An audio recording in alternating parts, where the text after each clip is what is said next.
Hoy le decía al Señor qué mencionar, ¿no?, acerca del tema doctrinal.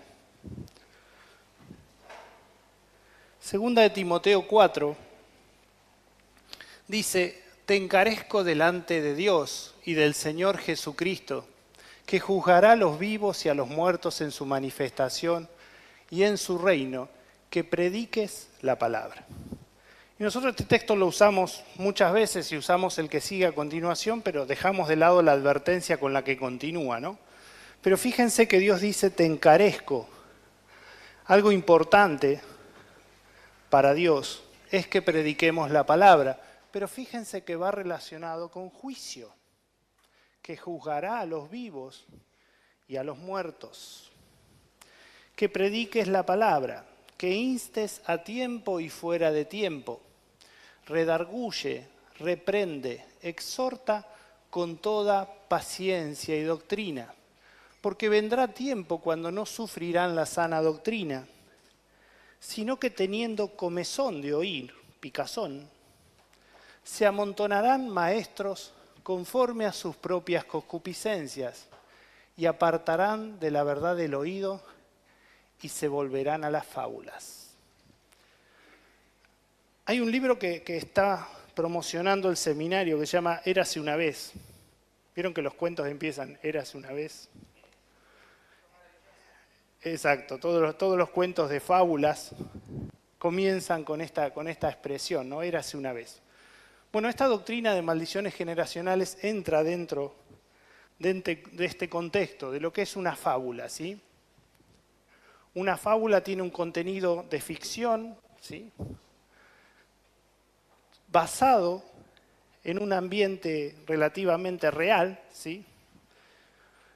Y la fábula, la maldición generacional, cuadra dentro de esta estructura. Ahora, nosotros nos preguntamos, ¿qué pasa con la iglesia? ¿No? Estamos viviendo este tiempo y ninguno está exento de errores. Yo me acordaba de mis tiempos de principios del Evangelio, de cubrirme con la sangre y todas las cosas que hacía porque me decían que lo tenía que hacer, ¿no? Y consideraba que esto era un elemento protector.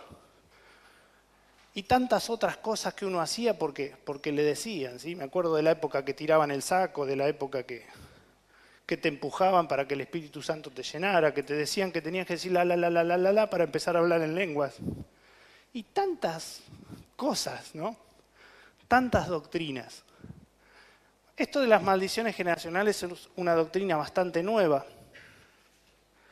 Pero el problema de estas doctrinas no pasa solamente porque sea una doctrina errada, ¿no? Sino pasa porque la doctrina falsa hace apartar el oído de la verdad. Y ahí está el problema. Si fuera solo un tema de forma, un tema de decir, bueno, estoy equivocado en tal cosa, qué sé yo, creo tal cosa con respecto a la salvación, si se pierde, si no se pierde, no pasaría nada. El problema pasa porque las fábulas o las falsas doctrinas hacen que el oído sea parte de la verdad y nos induce a pensar mal acerca de quién es Dios, de qué es Dios o de la obra de Dios. Uno de estos elementos se ve afectado. Las maldiciones generacionales básicamente afectan esto. ¿Qué es la obra de Jesucristo? Y básicamente lo que van a enseñar es que la obra de Jesucristo es imperfecta, que no sirve, que falta hacer cosas, que hay que encontrar misterios ocultos, pecados escondidos en las generaciones anteriores, para que el cristiano sea libre. O sea que la obra de Jesús no nos completó, no terminó, sino que hay que adicionarle más cosas. Y este es el problema, ¿sí? Mucha gente que ha entrado en esta doctrina es gente que vive con miedo, es gente que vive pensando qué cosas el demonio está haciendo en su vida o en la vida de sus familiares. Es gente que no vive en paz con Dios. ¿Por qué? Porque esta doctrina logró apartar el oído de la verdad, ¿sí? Hizo que dejara de ver al Dios grande que tiene y empezara a ver a un diablo grande, cuando en verdad no es así. ¿Se entiende? Todos cometemos errores, todos nos equivocamos, ¿sí? lo bueno de Dios, hoy pensaban, ¿qué es la sabiduría? La sabiduría no pasa por el hombre. El hombre lo que tiene que tener es humildad para ser enseñado por Dios. Y cuando metemos la pata, lo bueno está en tener el oído dispuesto a escuchar qué dice Dios al respecto. Y si estamos equivocados, corregirlo. ¿Se entiende? Ahí está la sabiduría, en la humildad, en la sencillez, ¿sí? Bien, vamos a empezar entonces ya con las notas. Lo primero que vamos a hacer es explicar qué es o qué enseña la doctrina de las maldiciones generacionales. Bueno, como ven en el taller, el nombre es ¿Existen las maldiciones generacionales? Bueno, hay un índice de contenido en la primera hoja. Vamos a saltearlo todo esto. Y vamos a qué enseña la doctrina, ¿sí? Dice, en las notas en esta primera parte veremos un resumen de lo que enseña esta falsa doctrina. La expresión maldición generacional no solo no aparece en la Biblia, sino que tampoco fue enseñada en los ámbitos cristianos en los primeros 20 siglos. Es un término acuñado en tiempos recientes. La doctrina nace de una mala interpretación, principalmente de Éxodo 20, y de todos los textos análogos que los vamos a ir viendo en continuación, en la declaración de los 10 mandamientos. Leamos. Éxodo 20, del 3 al 6, ¿sí? Dice, no tendrás dioses ajenos delante de mí, no te harás imagen ni ninguna semejanza de lo que esté arriba en el cielo, ni abajo en la tierra, ni en las aguas debajo de la tierra. No te inclinarás a ellas, a las imágenes, ¿sí? Ni las honrarás, porque yo soy Jehová tu Dios, fuerte, celoso, que visito la maldad de los padres sobre los hijos, hasta la tercera y cuarta generación de los que me aborrecen, y hago misericordia a millares, a los que me aman y guardan mis mandamientos. ¿Sí? Vamos a leer en otra versión, por ejemplo, NBI. No tengas otros dioses además de mí. No te hagas ningún ídolo, ni nada que guarde semejanza con lo que hay arriba en el cielo, ni con lo que hay abajo en la tierra, ni con lo que hay en las aguas debajo de la tierra. No te inclines delante de ellos, ni los adores. Yo, el Señor tu Dios, soy un Dios celoso. Cuando los padres son malvados y me odian, yo castigo a sus hijos hasta la tercera y cuarta generación. Por el contrario, cuando me aman y cumplen mis mandamientos, le muestro mi amor por 1000 generaciones. Hasta ahí vemos que las Biblias son bastante similares. Por ahí vemos una diferencia acá, ¿no? Pero ahora lo vamos a tocar el tema, ¿sí? Bueno, está llegando un montón de gente. Vamos a hacerlo informal, ¿sí? ¿En qué sentido? No es un seminario, ¿sí? Entonces, párenme, pregunten, hay dudas, paren la charla, pregunten, ¿sí? Vamos charlando. La idea es que sea una charla abierta. Por esa razón tenemos un horario más flexible, digamos, para tomarnos el tiempo necesario para que ninguno se quede con dudas ni con problemas, ¿sí? ¿Se entiende? Bien, entonces dijimos, repaso para los que entraron recién, ¿sí? Estamos recién empezando la clase, estamos en la hoja número 2, y decíamos que la Biblia no contiene la expresión maldición generacional, ni tampoco fue enseñada en los primeros 20 siglos. No van a encontrar ningún libro, ni de los padres de la Iglesia, ni de los teólogos más reconocidos, que hable sobre la maldición generacional. Aproximadamente la doctrina nace en 1970 con unos autores americanos y viene de la mano de la doctrina del apostolado. ¿Por qué? Porque quienes comienzan a enseñar esta doctrina son personas que se autoproclamaron apóstoles, ¿sí? Desde Guillermo Maldonado, que es un poco más reciente en nuestra época, hasta Peter Warner y muchos más americanos, sobre todo viene de Estados Unidos, ¿sí? Ana Méndez le dio mucho furor a la doctrina. Tenemos un montón de autores que básicamente abrazaron el apostolado y junto con el apostolado vino esta doctrina, ¿sí? Entonces, decíamos, la interpretación errónea viene del texto de Éxodo 20, ¿sí? Que es este que leímos recién. Casi todos los maestros de la maldición generacional basan su enseñanza en alguna combinación de estos textos. El que leímos recién de Éxodo, que es el segundo mandamiento, ¿sí? Éxodo 34, que viene a ser una repetición, ¿sí? Números 14, ¿sí? Bueno, los vamos a ir viendo porque tiempo hay, ¿sí? Al menos todavía. Éxodo 34, 6. Pasando delante de él proclamó Jehová, Jehová, fuerte, misericordioso y piadoso, tardo para la ira y grande en misericordia y verdad, que guarda misericordia a millares, que perdona la iniquidad, la rebelión y el pecado, y que de ningún modo tendrá por inocente al malvado, que visita la iniquidad de los padres sobre los hijos y sobre los hijos de los siglos, y sobre los hijos de los hijos, hasta la tercera y cuarta generación. Van a ver que la idea está prácticamente en casi todos los textos que mencionan al segundo mandamiento, ¿sí? Números 14, 18. Jehová, tardo para la ira y grande en misericordia, que perdona la iniquidad y la rebelión, aunque de ningún modo tendrá por inocente al culpable, que visita la maldad de los padres sobre los hijos hasta los terceros y los cuartos, ¿sí?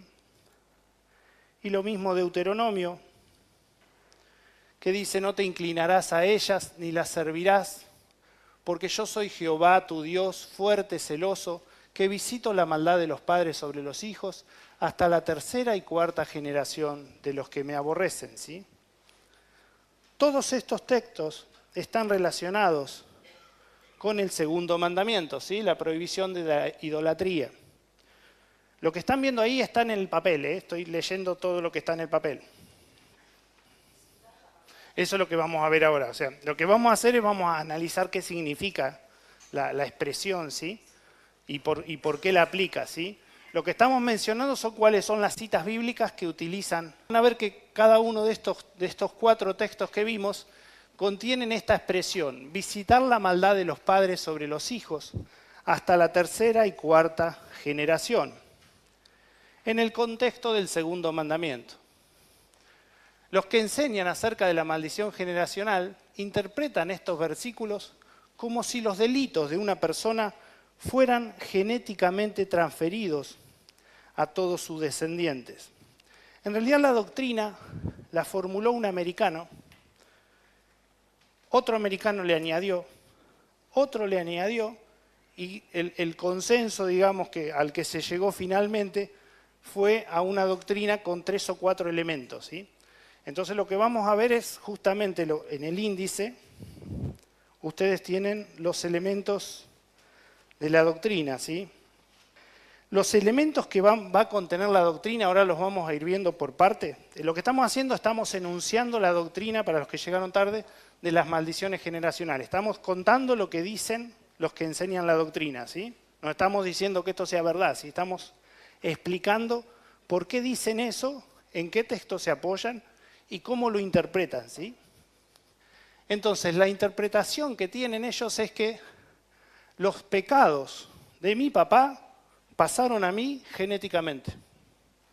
Y esto es la forma de una maldición, ¿sí? ¿Se entiende? Enseñan que la gente no solo hereda la naturaleza pecaminosa de sus antecesores, la tendencia que todos tenemos de pecar o de rebelarnos contra Dios, se me corrió todo, sino que también adquieren la maldad acumulada de sus antecesores. O sea, si mi abuelo hizo un montón de brujería, ¿sí? No la hizo, pero bueno, estoy tomando una hipótesis, ¿no? Mi papá añadió otras cosas, yo paso a recibir toda la maldad de mi abuelo, la de mi papá, y bueno, el tatarabuelo, ¿sí? En realidad no se sabe por qué cortan la cuarta, ¿no? Porque diríamos, ¿por qué no vamos hasta la quinta? ¿sí? Pero bueno, la doctrina está apoyada en esto, ¿sí? Bueno, entonces enseñan que la gente no solo hereda la naturaleza pecaminosa, que eso es bíblicamente correcto, todos heredamos de nuestros padres una tendencia a pecar, ¿sí? Sino que también adquieren la maldad acumulada de sus antecesores. Como resultado, Dios los culpa no solo por sus propios pecados, sino también por los pecados de los ancestros, ¿sí? Ahí ya el elemento se torna muy antibíblico, porque toda la Biblia dice lo opuesto, ¿sí? Pero bueno, vamos a seguir explicando lo que enseña la doctrina y después vamos a ver la Biblia, ¿sí? Además de esto, autores más recientes le añadieron una explicación a por qué pasa esto. Y ellos dicen que Satanás tiene derecho a seguir manteniendo un reclamo legal contra los creyentes que no han tratado de una forma eficaz con sus maldiciones generacionales. Ellos entienden que cuando uno peca, Satanás adquiere derechos legales sobre el pecador, ¿sí? De dónde lo sacan vaya uno a saber, pero ellos entienden eso, ¿sí? Entonces, lo que dicen es, cuando mi abuelo hizo brujería, Satanás adquirió derechos legales sobre mi abuelo y sus descendientes, ¿sí? De tal forma que los derechos legales de Satanás, como si fuera una propiedad, una casa, alcanzan a los descendientes, ¿sí? En este caso me alcanzarían a mí, ¿sí? Entonces, decíamos, Satanás, ellos dicen que tiene un derecho legal sobre los cristianos que no trataron el tema de las maldiciones generacionales. Y que eso resulta en fracaso, violencia, impotencia, profanidad, obesidad, sí, escucharon bien, pobreza, vergüenza, enfermedad, aflicción, temor y aún muerte física, ¿sí? El esquema que proponen es este. Bueno, dice, el padre comete un pecado A, X, ¿sí? Están las notas, igual, miren lo que tienen en las notas.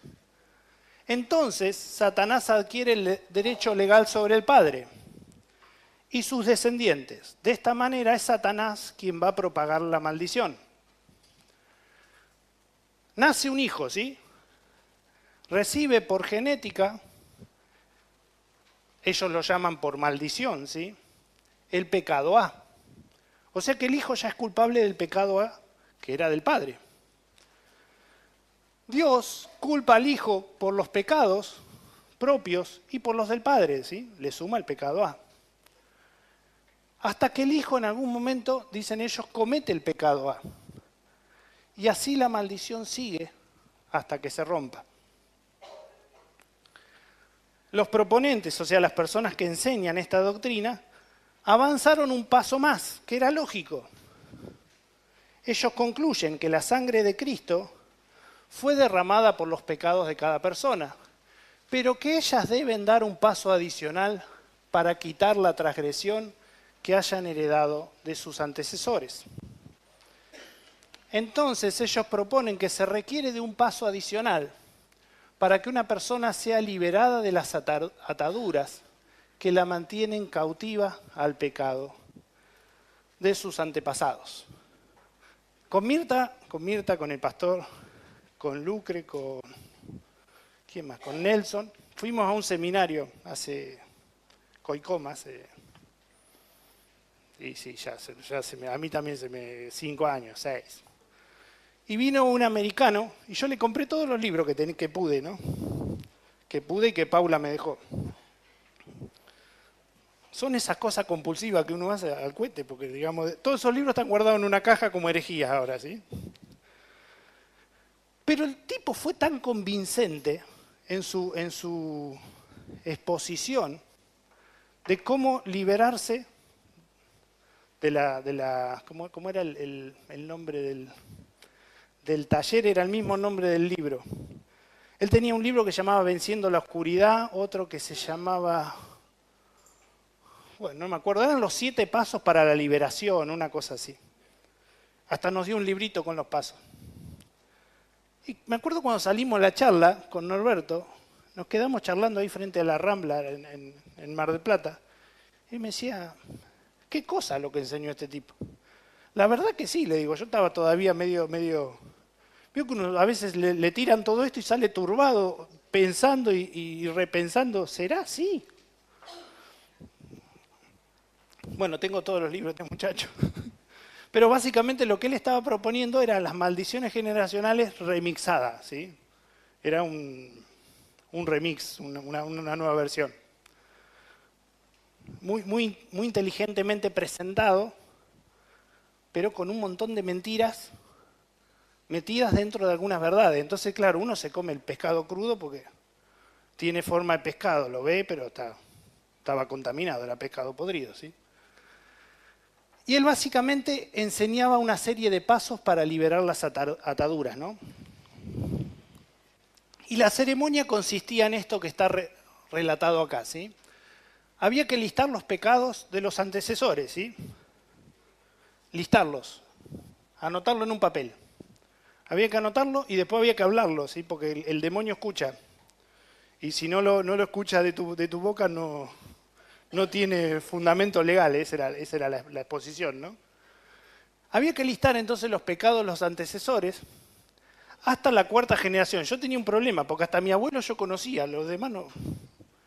Y le pregunté a mi vieja, anduve indagando. Che, ¿qué hizo? ¿Qué hacía? ¿Qué sé yo? Dice que hacía. Hacía cosas raras, andaba, porque encima mi familia son no cristianos. ¿Cómo le pregunto qué pecado cometió el tatarabuelo, no? Porque eran todas cosas muy reservadas y privadas de cada uno en esa época, ¿no? Y había que confesar los pecados por ellos, por el tatarabuelo, por el abuelo, por el papá, ¿sí? Imagínense que nosotros tenemos dos padres, ¿no? Y ellos a su vez tienen dos, cada uno. Ya llegamos a 4. A su vez tenemos 2 arriba de cada uno. Así que imagínense que usted está confesando los pecados de 16 personas, más o menos. Tiene que tener una buena base de datos para poder tener más o menos el tema, ¿no? Y bueno, había que confesar los pecados por ellos, había que recitar oraciones que estaban armadas, bosquejadas, y declaraciones que ellas recomendaban, ¿sí? Rompiendo personalmente las maldiciones. Religiosamente yo seguí los pasos del instructivo, hice todo, y la verdad no cambió nada. ¿Sí? Todo siguió igual. Y cuando empecé a indagar los libros y a buscar la doctrina, empecé a darme cuenta ¿qué estaba haciendo? Bueno, eso es lo que estamos exponiendo, ¿sí? De esta manera, las enseñanzas de las maldiciones generacionales convierte la doctrina de la salvación en una norma de tipo Jesús y algo más, ¿sí? Declarar, confesar, renunciar a los pecados de los tatarabuelos, ¿sí? O sea, para ser verdaderamente salvo uno necesita recibir a Cristo como su Salvador y también hacer algo más, en este caso pasar por un proceso de liberación de demonios y maldiciones. En este sentido, esta creencia tiene más en común con las sectas falsas como los mormones, por ejemplo, que le añaden pautas a la salvación, que con el cristianismo ortodoxo. Como toda doctrina falsa, añaden más elementos a la doctrina para hacerla más creíble, ¿sí? 2 doctrinas, por ejemplo, se hicieron populares. Una de la mano de Ana Méndez, que escribió un libro llamado La Iniquidad, y la otra de los espíritus familiares.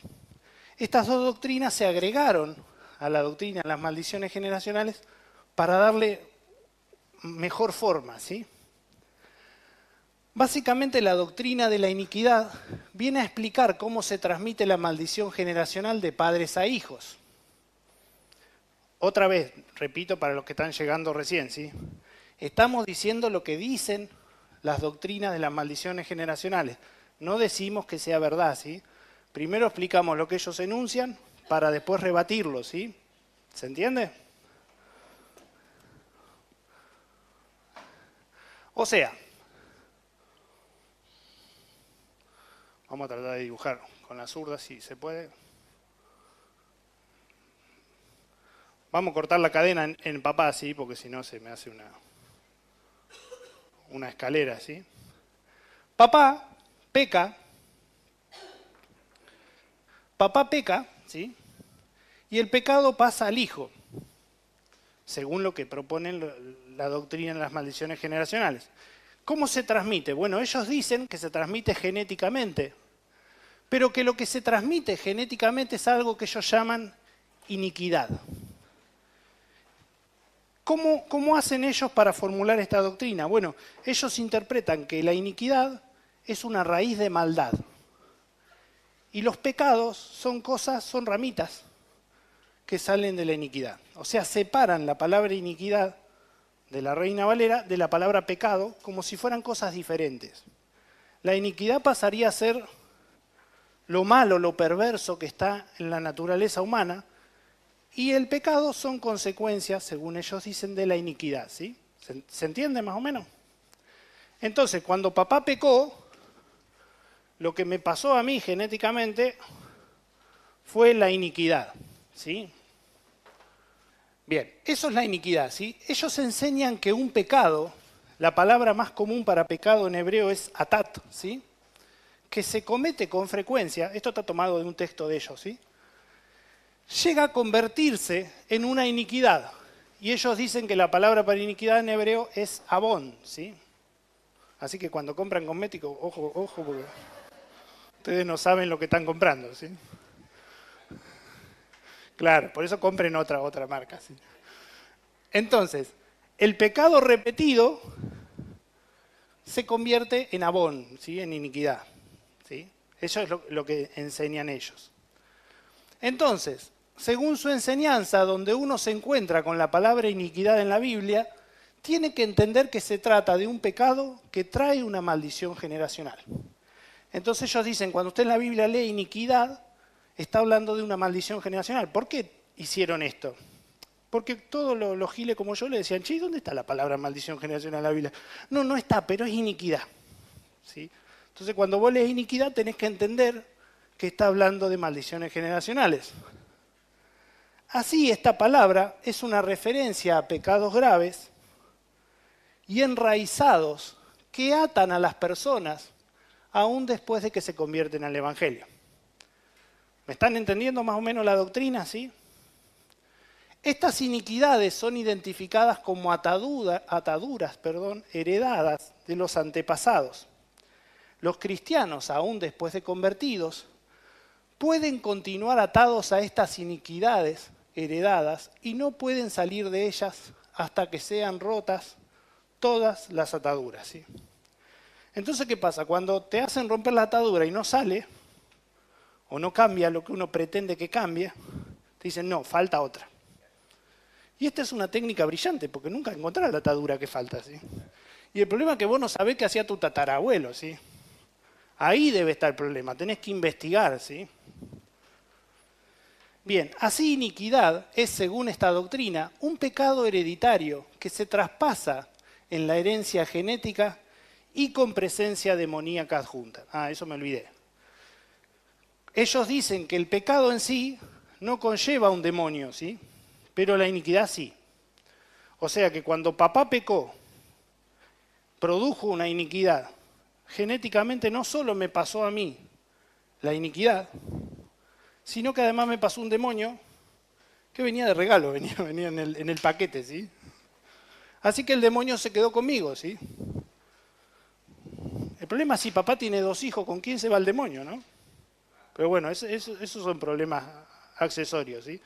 Así iniquidad, entonces, según esta doctrina, es un pecado hereditario que se traspasa en la herencia genética y que tiene un demonio adjunto, ¿sí? De esta manera entra en escena otra doctrina, la más agarrada de los pelos que tienen, ¿sí? Que es la de los espíritus familiares. Ellos dicen que lo que se transmite no es solamente la culpa del pecado del progenitor, sino también los demonios. Se enseña que existen espíritus familiares, o como ellos lo interpretan, demonios que pertenecen a determinadas familias. Están los demonios cortis, ¿sí? En mi caso. Y bueno, cada uno tiene lo suyo, ¿sí? Estos demonios supuestamente quedan ligados a una familia durante decenios y hasta siglos. pasando de una generación a otra por medio de la reproducción natural en la sangre, ¿sí? La enseñanza es entonces la siguiente, ahora junto los elementos, ¿sí? Estar bajo una maldición generacional involucra a estos espíritus familiares que tientan o esclavizan a los miembros de una misma familia con el fin de que sigan cometiendo los mismos pecados durante generaciones. Alcoholismo, violencia, incesto, adulterio, cualquier otra cosa, ¿sí? Finalmente el dibujito es este, ¿sí? El padre cometió el pecado A y se convirtió en iniquidad, ¿sí? ¿Qué pasó en el mundo espiritual? Satanás, estamos al final de la hoja número 3, ¿sí? Satanás adquiere el derecho legal sobre el padre y sus descendientes. De esta manera Satanás propaga la maldición. El hijo recibe genéticamente, por maldición, la iniquidad A y sus espíritus familiares. Dios culpa al hijo por sus pecados y por los de su padre. Por causa de la iniquidad y de los espíritus familiares, ellos dicen que finalmente el hijo va a cometer esa iniquidad por la influencia de los espíritus familiares. Y así sigue la cadena hasta que la maldición se rompa. La obra de Cristo no lo hace. Hace poco una persona que 10 veces había sido convocada para liberarle los demonios a un familiar, el apóstol que por 10ª vez había intentado liberar los demonios le dijo que Dios le había mostrado que había un demonio de Nínive. Acuérdense los que vieron la historia cuánto hace que fue destruida Nínive. Así que el demonio venía de una larga cadena de maldiciones, ¿sí? Porque ellos entienden de esta manera la doctrina, ¿sí? ¿El problema cuál es? Y bueno, que la humanidad empezó con ¿cuántos hombres? Claro, Adán y Eva, ¿no? Y tuvieron hijos. Así que había un montón de espíritus familiares desempleados en ese entonces que necesitaban que la gente se reproduzca para empezar a laburar, porque los tipos estaban desempleados, ¿sí? ¿Quieren preguntar algo antes de empezar punto por punto? Yo sé que como resumen es un poco violenta la presentación de toda la doctrina, pero la idea es, ¿se entiende lo que estamos expresando, sí? Esta es la doctrina propuesta de las maldiciones generacionales por casi todos sus autores, ¿sí? Tienen algunas añadiduras más dependiendo uno o el otro, ¿sí?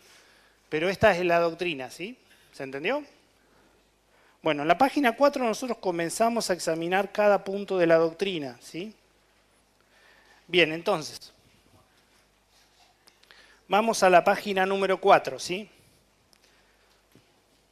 Lo primero que vamos a ver es la raíz de la doctrina, ¿sí? Maldiciones generacionales. Si los textos de Deuteronomio, de Éxodo, realmente se refieren a lo que ellos dicen, o si la interpretación que ellos hacen de este pasaje contiene elementos no solo dudosos, sino falsos, ¿sí? Bien, dijimos que la doctrina se basa principalmente en estos pasajes, ¿sí? Nosotros transcribimos ahí en las notas el pasaje de Éxodo 20. Son muy similares, ¿sí? Algunos añaden algunos elementos que lo vamos a ver en la hoja que sigue, ¿sí? Pero bueno, retomo el tema, ¿sí? Fíjense que siempre el contexto está hablando del segundo mandamiento, ¿sí? El segundo mandamiento era el pecado de la idolatría, ¿sí? Es el más largo de los 10 mandamientos, ¿sí? Dice, no te harás imagen ni ninguna semejanza de lo que esté arriba en el cielo, ni abajo en la tierra, ni en las aguas debajo de la tierra. No te inclinarás a ellas, ni las honrarás, porque yo soy Jehová tu Dios, fuerte, celoso, que visito la maldad de los padres sobre los hijos hasta la 3ª y 4ª generación de los que me aborrecen. Fíjense que el mandamiento, aunque los católicos insisten en que no es así, contiene 2 elementos: la prohibición de hacer imágenes y la prohibición de inclinarse, ¿sí? Ellos dicen que nosotros los evangélicos tenemos fotos, pero no tiene nada que ver tener una foto con hacer una estatua de un supuesto santo o algo así, ¿sí? La prohibición incluye la prohibición de hacer la estatua y la prohibición de inclinarse, ¿sí? No es solamente la prohibición de inclinarse. Pero el texto que nos importa ahora dice que Dios visita la maldad de los padres sobre los hijos hasta la tercera y cuarta generación de los que lo aborrecen. Y hago misericordia a millares, a los que me aman y guardan mis mandamientos. Cuando vean ese logo ahí en las notas, es una especie de advertencia, ¿sí? O sea, esa es la doctrina falsa. Y cuando vean la Biblia en las notas, que estamos citando la Biblia, ¿sí? O interpretando la Biblia de manera sana. Bien, entonces, ¿qué dicen ellos? Que la expresión visito la maldad de los padres sobre los hijos hasta la tercera y cuarta generación de los que me aborrecen es una maldición generacional, ¿sí? ¿Es este el verdadero significado? Primero vamos a hacer unas observaciones simples del pasaje. 1. Esta expresión se encuentra en el contexto mayor de la declaración de los 10 mandamientos. El texto citado, como decíamos, comenta el segundo mandamiento contra la idolatría. 2. En todo el pasaje no aparece nunca la palabra maldición. En la Biblia existen dos palabras que se traducen al castellano como maldición, ¿sí? Son estas dos, arar y kalal, ¿sí? Esas dos palabras hebreas se traducen como maldición. Por ejemplo, en estos pasajes, Deuteronomio 28:15, Deuteronomio 28:45, Deuteronomio 30:19, ¿sí? Y en muchos otros lugares del Antiguo Testamento. Sin embargo, en el libro de Éxodo no aparece ni una sola vez, ¿sí? Ellos intentan decir que acá está expresada la maldición, pero la Biblia no habla de maldición, ni siquiera aparece la palabra en todo el libro de Éxodo. Punto 3. Dios aquí advierte contra el pecado de la idolatría, el cual, como sabemos, fomenta muchas otras clases de pecados. Punto 4. Dios quería hacer entender que el introducir una cultura idolátrica, aunque era popular en los egipcios y en los pueblos árabes, tendría un impacto terrible en una familia, hasta varias generaciones, porque la costumbre social era que las familias habitaban entre 3 y 4 generaciones juntas. ¿Se acuerdan, por ejemplo, en la Biblia cuando se nos habla de Labán, que vivía con las hijas, que luego iban a ser esposas de Jacob, ¿sí? Y se acuerdan que una de las hijas se roba el ídolo que tenía Labán, que venía del abuelo, ¿sí?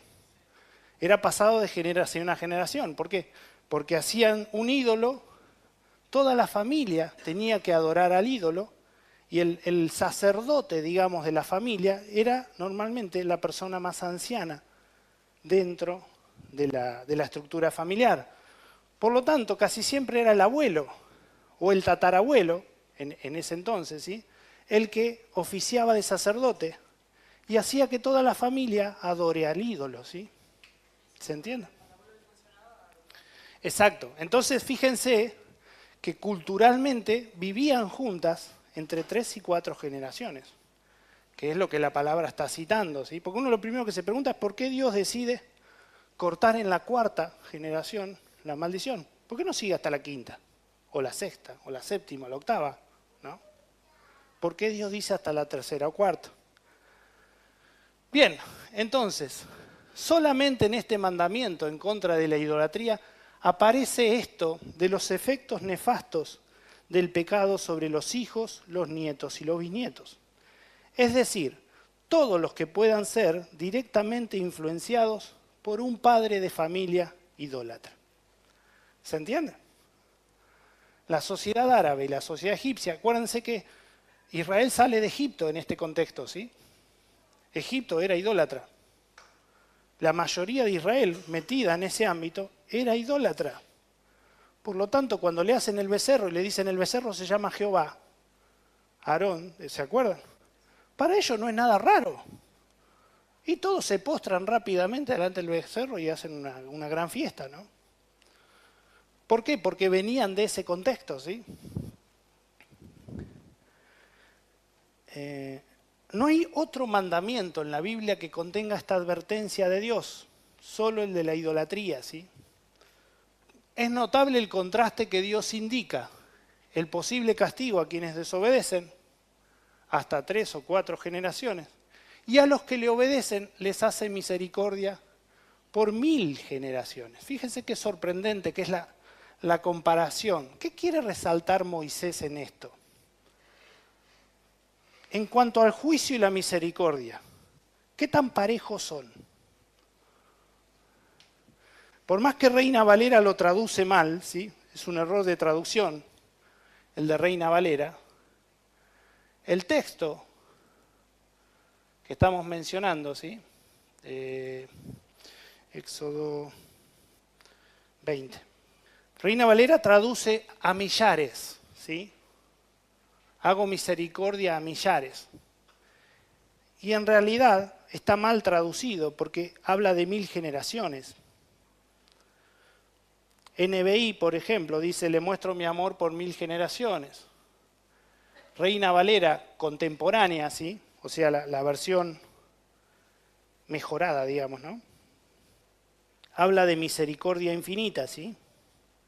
El contexto de lo que él está hablando son de las generaciones, ¿sí? Él habla hasta la tercera y cuarta y usa la palabra generación. Y después dice, le hago misericordia hasta la número 1000. Pero la número 1000, a ver, en el castellano nosotros tenemos los números ordinales y cardinales. ¿La complico demasiado si explico esto? ¿Se entiende? O sea, hay un número que uno lo usa como posición, como número, y otro que lo usa expresando una cantidad, ¿sí? Bueno, lo mismo pasa en el hebreo. Y lo que están usando en el hebreo acá, el 1000, está refiriéndose a la palabra generación. Lo está usando al número, no para expresar una cantidad, sino para expresar un cardinal. ¿Se entiende? ¿Sí? ¿Está complicado? Entonces, las traducciones nuevas ponen 1000 generaciones, salvo algunas que interpretan que 1000 generaciones se está refiriendo a eternidad. ¿Sí? Por eso hacen esa interpretación. Pero en el caso de Reina Valera dice millares, dando una idea similar, pero lo que está queriendo comparar la Biblia es que el juicio de Dios se extiende por la idolatría hasta 3 o 4 generaciones, pero la misericordia por la obediencia se extiende hasta 1000. ¿Sí? Pero se entiende lo que está expresando, está comparando que la misericordia excede muchísimo. Ahora, si ustedes cuentan las generaciones de la Biblia, ¿sí? No llegamos a 1000 generaciones todavía. Desde Adán hasta nosotros no pasaron. ¿Se entiende? Por eso muchas traducciones hablan de infinito. Exacto, hablan de extender, ¿no? Volvemos a las notas, ¿sí? Perdón si lo embarré un poquito, ¿sí? Entonces, por eso dice acá en el texto, a los que le obedecen les hace misericordia por 1000 generaciones, como lo implica el hebreo, ¿sí? El texto hebreo, y las versiones, Reina Valera, la actualizada. NBI y otras lo corrigen, ¿sí? También Deuteronomio 7:9, fíjense, en la misma versión de Reina Valera lo traduce bien. Hace la misma traducción y en lugar de poner millares, pone 1000 generaciones, ¿sí? ¿Se entiende? Bueno, entonces, volvemos al punto del problema, ¿sí? ¿Qué significa lo que preguntabas vos? ¿Qué significa esta expresión? Visito la maldad de los padres sobre los hijos hasta la tercera y cuarta generación de los que me aborrecen cuando analizamos la Biblia. Siempre que analizamos un texto bíblico se tiene que hacer de dos maneras, ¿sí? Por eso van a ver que en el cuadernillo hay dos contextos, ¿sí? ¿A qué llamamos contexto? Bueno, es el texto que está pegado al texto, ¿sí? El inmediato, o sea, el contexto inmediato es todo lo que rodea al versículo que estamos leyendo, ¿sí? Acuérdense, siempre que estudiamos la Biblia, no tomamos un versículo suelto y hacemos doctrina, ¿sí? Porque si no la Biblia dice, no hay Dios, ¿sí? Y sí, la Biblia dice, no hay Dios. Bueno, vámonos todos a casa. No, la Biblia dice el necio en su corazón, no hay Dios. Entonces, sin el contexto, los versículos sueltos son muy peligrosos, ¿sí? Entonces, el contexto inmediato es los versículos cercanos a lo que estamos leyendo. Y el contexto general es lo que dice toda la Biblia en su conjunto, ¿sí? Bueno, hay un elemento cultural que, por ejemplo, lo que decíamos recién, hasta la tercera o cuarta generación, ¿cómo se entiende? Bueno, se entiende conociendo la cultura hebrea, árabe y egipcia de ese entonces, que vivían juntas las familias. Era normal, ¿sí? Porque vivían también en carpas, ¿sí? En este caso los árabes. ¿Sí? Entonces, vamos a analizar contexto general y contexto inmediato. Primero vamos por el inmediato. Dicen las notas, Dios da la certeza de que quienes cometan este pecado de idolatría serán visitados en su maldad o iniquidad hasta la tercera o cuarta generación de los que le aborrecen. ¿Es claro? Eso es claro. Dios dice, yo los voy a visitar. Ahora, ¿qué significa visitarlos? Usted cuando visita a un amigo puede hacer distintas cosas, ¿sí? Ese es el problema. ¿Qué significa que Dios visite? ¿Sí? La palabra hebrea pakad, que es la que se traduce como visitar en Reina Valera, contiene la idea de supervisar. El significado inmediato de pakad es supervisión. Por ejemplo, en el mismo texto de Éxodo, cuando se usa la palabra, se la utiliza, por ejemplo, para mencionar los supervisores. ¿Se acuerdan que los egipcios tenían supervisores? Que iban y miraban cómo estaban laburando los hebreos, ¿sí? Si hacían las cosas bien o mal. La supervisión implica un control. Puede haber un castigo, si vos no estás andando bien, o puede haber un beneficio, ¿sí? Si estás haciendo las cosas bien.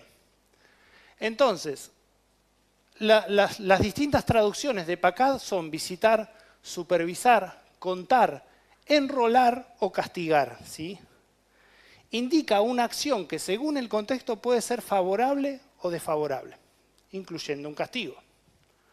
Cuando Pablo visita, por ejemplo, las obras de cooperativa, tiene que ver qué hacen, ¿no? Y a veces tiene que... Se ríe. La supervisión implica esto, ¿sí? Yo tengo que ir a ver qué estás haciendo. Te voy a visitar. Puede ser que te castigue o puede ser que no, ¿sí? Dependiendo de tu conducta.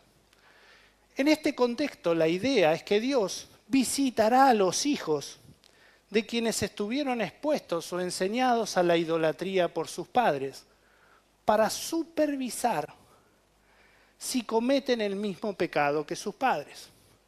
Y ahí la idea cobra un sentido diferente, ¿sí? Al que enseñan las maldiciones generacionales, pero que tiene mucho más sentido con lo que la Biblia nos enseña, ¿no? Que Dios nos responsabiliza a cada uno por nuestro propio pecado. Entonces, decíamos, digamos que todos estos compartían la misma carpa, ¿sí? Por supuesto que mucha más cantidad, ¿no? Y los piojos, los chiquitos, que eran muchos también. Todos estos compartían el culto al ídolo, no sé, el ídolo gordito, ¿sí? No sé cómo se llamará, pero el ídolo cucha, ¿sí? Entonces, como todos estos compartían ese culto idolátrico, Dios le prohíbe la idolatría, no solo a los padres, sino a los hijos también, y a los nietos también. Pero Dios dice, yo voy a visitar lo que ustedes hacen. Voy a supervisar. Voy a pasar de aquí a un tiempo a ver si ustedes tienen la misma práctica que el abuelo, o si ustedes dejaron de hacer lo que hacía el abuelo y me adoran a mí, ¿sí? Entonces, al analizar, las dos opciones posibles, aquellos que obedezcan a Dios, pasado un tiempo, ¿sí? La visitación incluye tiempo, ¿sí? Vos le das un tiempo para que la persona corrija y haga las cosas bien. Entonces Dios da dos opciones. Si le obedecen, van a obtener misericordia, pero si le desobedecen y pecan como los padres, serán castigados. Acuérdense que el texto decía: visito la maldad de los padres sobre los hijos hasta la tercera y cuarta generación de los que me aborrecen. Y hago misericordia a millares, a los que me aman y guardan mis mandamientos. O sea que Dios podía visitar con castigo o hacer misericordia. ¿Se entiende? Dependiendo si uno amaba a Dios o si uno lo aborrecía. Este castigo es claro porque Dios entiende que quienes cometen idolatría le aborrecen, pero quienes no lo hacen y guardan sus mandamientos, le aman. ¿Se entiende? Entonces, si los hijos de los idólatras no cometen idolatría, cuando Dios los visite y lo compruebe, ¿los castigará? Es claro que no. Porque el texto lo indica, Dios visitará en forma de castigo a los que le aborrecen. Además, si Dios castigara a alguien que guardó sus mandamientos por la idolatría de su padre o su abuelo, Dios estaría contradiciendo lo que Dios mismo establece en este versículo. A los que me aman y guardan mis mandamientos, yo les hago misericordia. ¿Se entiende? Dios se contradeciría consigo mismo, ¿sí? No podría castigar al hijo que no comete idolatría, sino que ama a Dios por el pecado del padre, porque estaría yendo en contra de su propio juicio. ¿Se entiende? O sea, por más que el pasaje sea de difícil interpretación, siempre tenemos que exponerlo a la luz de la Biblia. A ver qué dice el resto de la Biblia, ¿sí? Hay pasajes que son muy difíciles de interpretar, ¿sí? Entonces lo que tenemos que hacer cuando es difícil, irnos al contexto de la Biblia, ¿sí? Abrir el panorama, ¿sí? ¿Se entiende? Exacto. Entonces, dijimos, Éxodo dice lo mismo, ¿sí? Lo único que agrega, fíjense, de distinto, Éxodo 30, del 6 al 7, fíjense el texto que agrega. De ningún modo tendrá por inocente al malvado, que es interesante. Él dice, tardo para la ira, grande en misericordia y verdad, que guarda misericordia a millares, que perdona la iniquidad, la rebelión y el pecado, y que de ningún modo tendrá por inocente al malvado, que visita la iniquidad de los padres sobre los hijos y sobre los hijos de los hijos hasta la tercera y cuarta generación. Fíjese que invierte el rol. En el otro arrancaba por la visitación y el juicio, y a continuación venía la misericordia. En este el rol está al revés. Él arranca diciendo que guarda misericordia, que perdona la iniquidad, la rebelión y el pecado, y que de ningún modo tendrá por inocente al malvado. O sea, Dios establece una norma de juicio justo. Al que peca no lo voy a pasar por inocente, ¿sí? Y a continuación viene nuestro texto famoso que visita la iniquidad de los padres sobre los hijos. Así que Éxodo 30 añade solo esa idea. Números 14, 18 repite lo mismo que Éxodo 30. Dice, de ningún modo tendrá por inocente al culpable, ¿sí? Y otra vez pone primero la misericordia, perdona, es misericordioso, perdona la iniquidad y la rebelión, aunque de ningún modo tendrá por inocente al culpable, que visita la maldad de los padres sobre los hijos hasta los terceros y los cuartos. Y otra vez el juicio queda al final, ¿sí? Deuteronomio 5, del 9 al 10, tampoco agrega nada nuevo, ¿sí? Y Deuteronomio 7, del 9 a 10, sí agrega algo interesante. Vamos a leerlo. Deuteronomio 7, del 9 al 10. Fíjense, exhorta a conocer a Dios. Dice, conoce pues que Jehová tu Dios es Dios. Dios fiel, que guarda el pacto y la misericordia a los que le aman y guardan sus mandamientos, hasta 1000 generaciones. Este es el texto donde decíamos que, acá Reina Valera traduce bien, cambia millares por 1000 generaciones, ¿sí? Y que da el pago en persona al que le aborrece, destruyéndolo. No lo prediquen el domingo porque es un poco áspero, ¿sí? Pero la idea está interesante. Dios dice que da el pago en persona. No lo manda el diablo. Se encarga Dios mismo de darle el pago en persona al que le aborrece, destruyéndolo. Así que guarda cuando uno enseguida, uno es rápido para decir, che, Satanás está destruyendo a la gente. Sí, esto es verdad, pero ojo cuando es Dios en persona el que está ahí. ¿Se entienden? Acuérdense Sodoma y Gomorra, no lo vemos al diablo ahí. Eran los ángeles de Dios y la manifestación de Dios visible. Los tres iban juntos hacia Sodoma y Gomorra. Dios mismo iba. Abraham lo ve y se postra, ¿se acuerdan?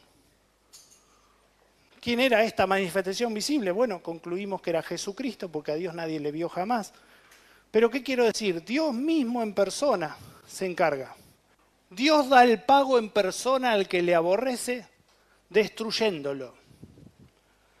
Texto áspero, ¿sí? Yo no lo he escuchado leer en ninguna prédica.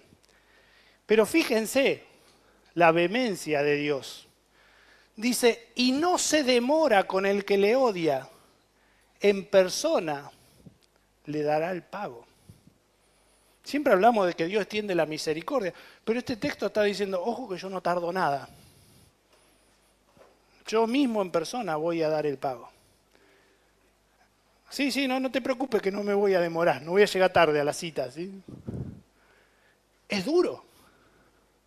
Pero fíjense cómo cambia la interpretación de las maldiciones generacionales, que es Satanás el que va y hace el trabajo sucio. Acá dice, no, Dios mismo se encarga de esto, ¿sí? Exacto, en persona. A vos que me aborreciste, a vos te voy a ir a dar, ¿sí? Exacto. Interesante, ¿no? Entonces, el texto de Deuteronomio, que si bien es citado, no lo transcriben mucho porque le afecta mucho a la doctrina, ¿sí? De las maldiciones generacionales, es otro texto que usa la misma referencia, ¿sí? Sin embargo, añade algo interesante. Para los que llegaron recién, estamos en la página número 5, aunque claro, no tienen el librito. Bueno, pero por fe mírenlo así. No, ahora vamos a hacer algunos más, ¿sí? Y lo que estamos haciendo, estamos explicando la primer parte de la doctrina de las maldiciones generacionales, que es la interpretación del texto de Éxodo, que visitar la maldad hasta la tercera y cuarta generación de Dios, los que usan esta doctrina dicen que significa que Dios está castigando hasta 4 generaciones el pecado de los padres, ¿sí? Y lo que estamos viendo es a la luz de las Escrituras si esto significa eso o si significa otra cosa, ¿sí? Entonces, este texto es muy interesante porque nos explica cómo funciona la visita de Dios, ¿sí? Que los otros textos la mencionan, pero no explican cómo funciona, ¿sí? La visita de Dios se convierte en castigo de esta manera. Da el pago en persona al que le aborrece, destruyéndolo. Y no se demora con el que le odia, en persona le dará el pago. Como decía Richie, es muy claro que al referirse que en persona al que aborrece le dará el pago, no está involucrando a los hijos, sino a la persona que está cometiendo idolatría, ¿sí? Ni tampoco a los nietos, ¿sí? Sino al responsable del que peca contra Dios. En el contexto de la idolatría, Dios decía que quien la practicaba le aborrecía. Y aquí se expresa que al que aborrece a Dios, Dios lo destruye en persona. No con maldiciones generacionales, no a través de muchos siglos, de muchos años, sino rápido, ¿sí? Pero sí va a visitar a los que siguen atrás de estos, a ver qué pasa con estos, ¿sí? Exacto. Acuérdense por ejemplo, ¿se acuerdan de Natán? De Natán que ofrece el fuego y la tierra se abre y se los traga. Sin embargo, uno después en los Salmos encuentra a los hijos de Datán y uno dice, ¿cómo están los hijos de este? Pero bueno, Dios había preservado un grupo de esta gente que no había cometido, no había participado del pecado de estos, ¿sí? Que no solo incluía rebelión, sino una adoración extraña, ¿sí?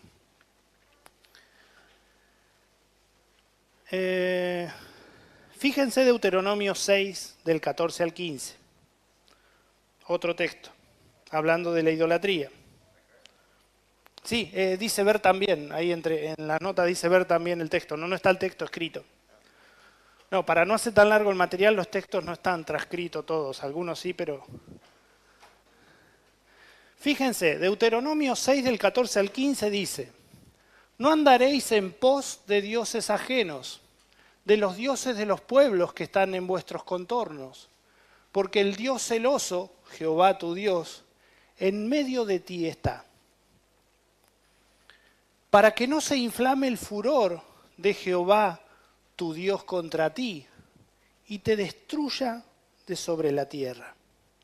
Está muy claro, ¿no? Exacto. El que peca de idolatría, Dios dice que Dios se va a encargar de destruirlo. ¿Sí? Bien. Al ver la historia de Israel nos damos cuenta de la importancia y la seriedad de esta situación con este pecado en particular. Seguramente en Israel había fornicación, había adulterio, había mentira, había toda la lista de pecados que se le puedan ocurrir. Pero ninguno de estos pecados la Biblia nos dice que destruyeron a Israel, sino que el pecado que destruyó a Israel y lo mandó a juicio en Babilonia repetidas veces fue la idolatría. La idolatría fue la causa primordial de la destrucción de Israel y del cautiverio de Judá. No lo fueron el robo, el falso testimonio, ni siquiera el adulterio. Todos aquellos indudablemente se cometieron en Israel esos pecados. Pero el pecado que más los alejó de Dios, el que los condujo a otras formas de pecar, el que impactó a muchas generaciones y que fue repetido de generación en generación hasta que por fin cayó el castigo de Dios sobre la nación, fue la idolatría. El abandono de la adoración de Jehová en pos de otro Dios. El profeta Oseas denuncia esto. Entre 14.000 profetas que denuncian lo mismo, mencionamos uno, ¿sí? Tu becerro, oh Samaria, te hizo alejarte. Se encendió mi enojo contra ellos hasta que no pudieron alcanzar purificación. Porque de Israel es también este, y artífice lo hizo. No es Dios, por lo que será deshecho en pedazos el becerro de Samaria. Así que el juicio de Dios vino por la idolatría, ¿sí? Acá menciona el becerro de Samaria, que fue uno de los lugares donde se estableció la adoración. ¿Se acuerdan cuando se divide Israel de Judá? ¿Se entendió hasta acá? ¿Queda alguna duda, algún texto que quieran revisar? ¿Se está entendiendo? Bien, entonces la Biblia no da ningún tipo de evidencia, ni se puede interpretar de ninguna manera que Dios va a visitar hasta 4 generaciones por el pecado de uno a todos los nietos, bisnietos serían, ¿no? Hijos, nietos y bisnietos, ¿sí? Sino que lo que la Biblia está diciendo es, yo voy a ver, pasado un tiempo, los voy a visitar y los voy a castigar si ustedes viven en idolatría, si me aborrecen, pero si me aman y guardan mis mandamientos, los voy a bendecir. ¿Se entiende? Entonces, a esto se refiere la visitación, ¿sí? A una supervisión. ¿Cómo estamos de hora? 10:34. Vengo como tiro, ¿no? Más o menos.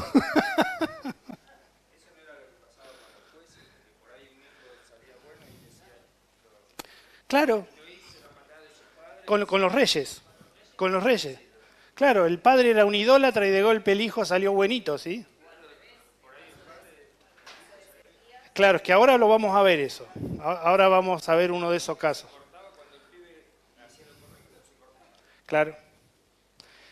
En realidad Israel no es que esta doctrina es extraña, o sea, la idea filosófica de que la maldad es transmisible se encuentra en varios cultos paganos, ¿sí? No es que esto es extraño. Fíjense que ahora cuando vamos a ver el tema de la transmisión del pecado, este era un error doctrinal, no solo en los tiempos de Moisés, sino también en los tiempos de Ezequiel, de Ezequiel, que lo tiene que corregir, en los tiempos de Jesús, que los mismos discípulos le dicen a Jesús, che, ¿y quién pecó? ¿Los padres, el tatarabuelo, el viejo, que era el viejo del abuelo, bueno, el tatarabuelo, ¿sí? ¿Quién fue el que pecó de todos para que nazca ciego, ¿sí? Ellos tenían el mismo problema doctrinal, no en cuanto a maldiciones generacionales, pero sí en cuanto a entender que las enfermedades aún eran producto de pecado de sus ancestros. Creían eso, que no es una idea bíblica, es una idea pagana. Ahora, ellos tenían el mismo problema de interpretación, si se quiere, que llega a esta doctrina, ¿no? ¿Se entiende? Que el pecado se transmite, ¿sí? Eso es lo que vamos a ver ahora, ¿sí? ¿Estamos hasta acá? Bueno, entonces la siguiente pregunta que vamos a ver es, ¿se transmite el pecado? Y acá sí van a surgir muchas preguntas, porque lo más natural que me van a decir, bueno, pero yo conozco a uno que el papá era borracho y el hijo fue borracho y todo este tipo de cuestiones, ¿no?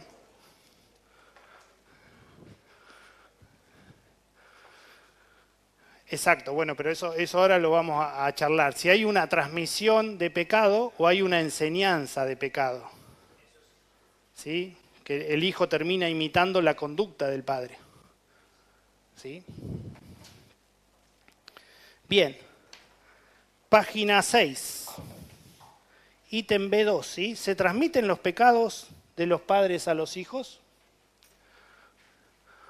Basándose en los mismos textos que estudiamos, los que enseñan acerca de la maldición generacional argumentan que los pecados de una persona se transfieren genéticamente a todos sus descendientes.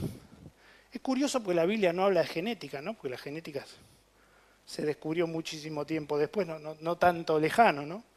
Pero sin embargo se usa esta forma de moderna, digamos, si lo queremos ver así, de interpretar la doctrina. Para sostener esta doctrina, ellos desarrollan una doctrina adicional llamada iniquidad. Esto lo habíamos mencionado al principio, ¿sí? Pero lo repasamos un poco porque también llega gente que no estaba, ¿sí?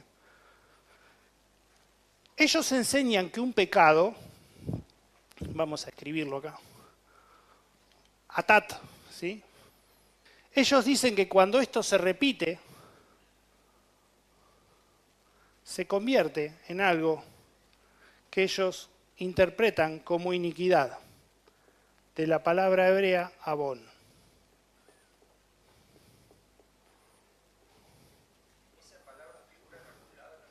Sí, sí. El problema es que la Biblia no traduce como ellos dicen. Claro. Le falta usar un diccionario hebreo a los muchachos que se hacen esta doctrina.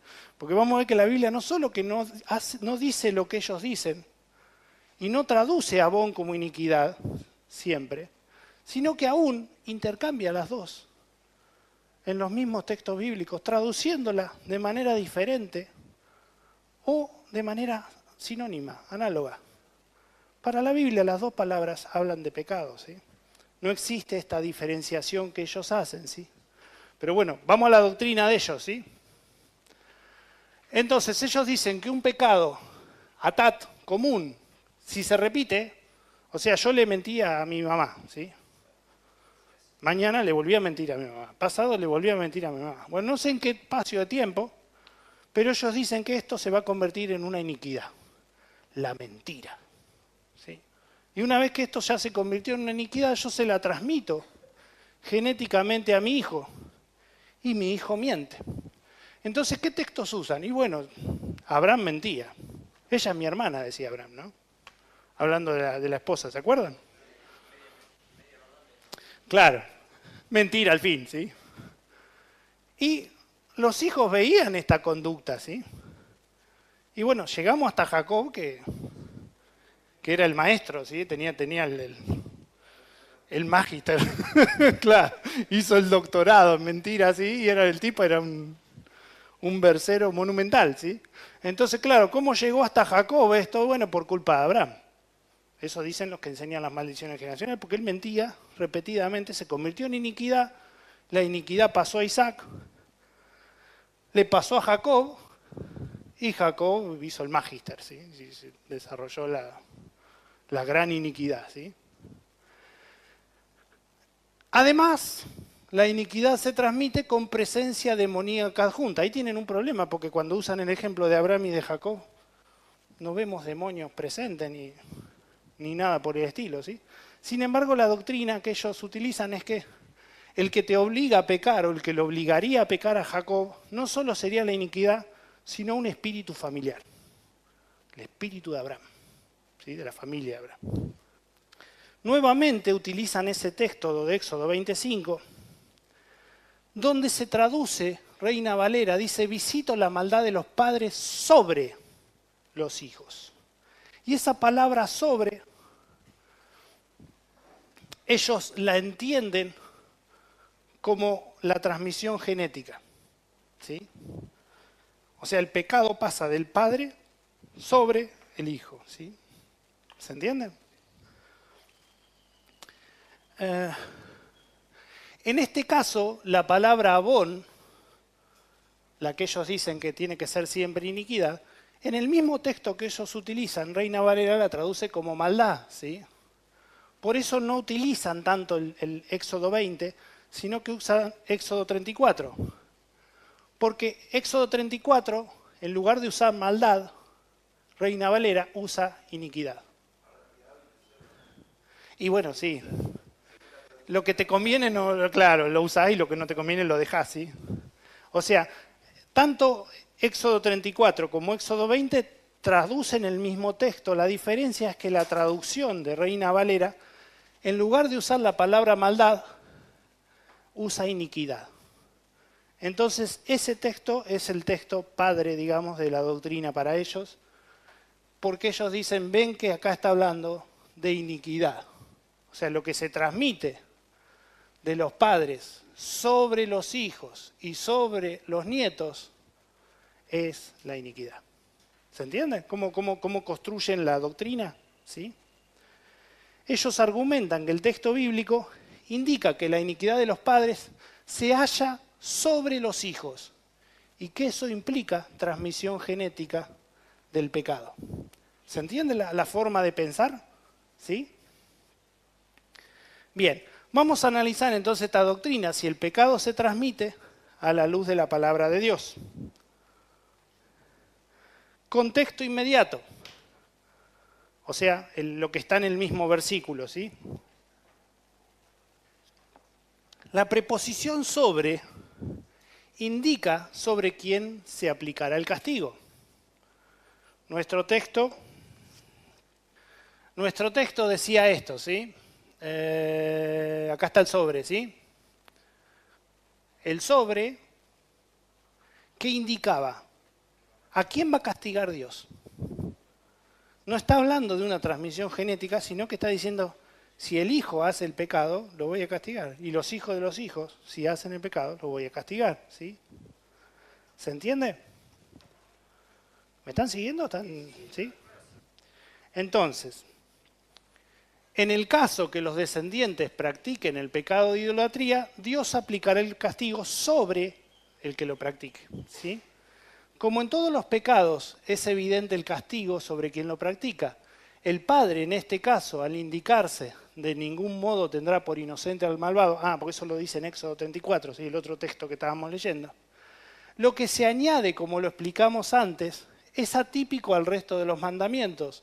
Y por ello se aclara que Dios visitaría o castigaría a los hijos si ellos también eran hallados culpables de idolatría. ¿Qué quiero decir? En la lista de los 10 mandamientos dice, no mentirás, no matarás. Está refiriéndose a una única persona, ¿sí? En el caso de la idolatría, como el pecado es imitado por los hijos, por los nietos y aún por los bisnietos, porque convivían todos bajo el mismo techo. La advertencia de Dios es, no solo lo voy a castigar al papá si peca de idolatría, sino que si los hijos también pecan y los nietos también pecan, también los voy a castigar. ¿Se entiende? Es por eso que tiene que haber una aclaración, porque el segundo mandamiento abarca hasta 4 generaciones, ¿sí? En cambio, los otros eran individuales, si se quiere ver así, ¿sí? ¿Se entiende hasta acá? Entonces, dice, ¿por qué sostenemos con tanta seguridad esta posición de que el pecado no se transmite? Bueno, porque el contexto de la Biblia va a indicar claramente la responsabilidad individual sobre el pecado y que Dios nos juzga por nuestros pecados y no por los de nuestros ancestros. Vamos entonces al contexto general de la Biblia, que es lo que más clarifica las cosas. Página 7. Contexto general de la Biblia. Como muchos otros asuntos cuando se consideran todas las escrituras, queda poca duda respecto a una conclusión adecuada. El mismo Moisés, que es quien escribe los textos base de la doctrina generacional de las maldiciones generacionales, fíjense lo que dice en Deuteronomio 24:16. Los padres no morirán por los hijos, ni los hijos por los padres. Cada uno morirá por su pecado. Entonces, ¿qué enfatiza Moisés? Responsabilidad individual del pecado. ¿Se entiende? La inspiración y naturaleza no contradictoria de las Escrituras, junto con el principio de que las Escrituras interpretan a las Escrituras, requieren que interpretemos las palabras de Moisés en Éxodo a la luz de lo que el mismo Moisés dice en otro pasaje. ¿Se entiende? O sea, cuando nosotros usamos una buena interpretación, la interpretación no depende del intérprete. La Biblia se interpreta a sí misma. Entonces tengo que usar la misma Biblia para interpretar a la Biblia. ¿Se entiende? Si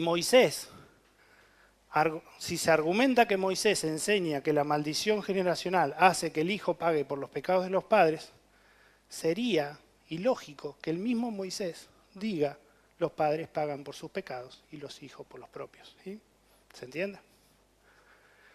Segunda de Reyes 14:6 y Segunda de Crónicas 25:4 hay pasajes paralelos. Fíjense lo que dicen estos pasajes. Pero no mató a los hijos de ellos, según lo que está escrito en la ley, en el libro de Moisés, donde Jehová mandó diciendo, no morirán los padres por los hijos, ni los hijos por los padres, mas cada uno morirá por su pecado. Vamos a verlo. Segunda Reyes 14:6. ¿Por qué me está abriendo acá? Está hablando de Amasías, ¿sí? Hijo de Joás, rey de Judá, ¿sí? Tenía 25 años, 29 años reinó en Jerusalén, bla, bla, bla. Hizo lo recto ante los ojos de Jehová, aunque no como David su padre. O sea, no le llegó a la estatura de David, ¿sí? Sin embargo, aparte de haber quitado los lugares de sacrificio, fíjense, mató a los siervos que habían dado muerte al rey su padre, pero no mató a los hijos de los que le dieron muerte. O sea, el tipo se vengó de los que mataron a su padre, ¿sí? Pero no a sus hijos. ¿Por qué? ¿Cómo razonó él? Bueno, él razonó de la siguiente manera. Conforme a lo que está escrito en la Biblia, en el libro de Jehová, donde Moisés dijo esto, ¿sí? No matarán a los padres por los hijos, ni a los hijos por los padres, sino que cada uno morirá por su propio pecado. Entonces, ¿qué estamos diciendo? La misma Biblia interpreta los pasajes de Moisés en otros textos bíblicos, ¿sí? Y explica que no eran responsables los hijos por el pecado que habían cometido los padres, ¿sí? Estas escrituras, por ejemplo, indican que la enseñanza de Moisés en Deuteronomio 24 fue claramente comprendida y practicada en la Israel antigua. Pero ya en el tiempo de los profetas, lo que decíamos hoy, los israelitas habían olvidado la corrección de Moisés sobre las ideas del paganismo. Los profetas tuvieron que encarar el mismo asunto. Durante el exilio, fíjense, tanto Ezequiel como Jeremías, en el tiempo más oscuro de Israel, ¿sí? Cuando Israel estaba cautiva, ¿sí? Tienen que explicarle a los israelitas que la doctrina que ellos tenían era pagana, al decir que los hijos sufrían la dentera por culpa de los padres. ¿Se entiende? Fíjense lo que relata Ezequiel 18:20. El alma que pecare, esa morirá. Esa morirá. El hijo no llevará el pecado del padre, ni el padre llevará el pecado del hijo. La justicia del justo será sobre él, y la impiedad del impío será sobre él. ¿Quieren un texto claro? Ahí tienen un texto claro. ¿Puede el hijo llevar el pecado del padre? La Biblia dice no puede. El hijo no llevará el pecado del padre. ¿Existe transmisión del pecado? No. La misma Biblia lo niega. ¿Se entiende? Eso es la enseñanza. Porque cuando llamás influencia, añadís otra. La enseñanza. No, yo te conozco mucha gente que el padre era alcohólico, el hijo no era alcohólico. Claro, pero influencia me marca una tendencia de empuje, digamos. La enseñanza está, pero vos podés tomar tu propio camino. Claro, porque en la maldición generacional existe la doctrina esta de que te está empujando, ¿sí?, el pecado.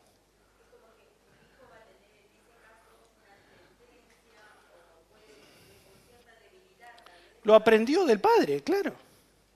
El padre se mamaba, ¿sí? El camino del padre, ¿sí?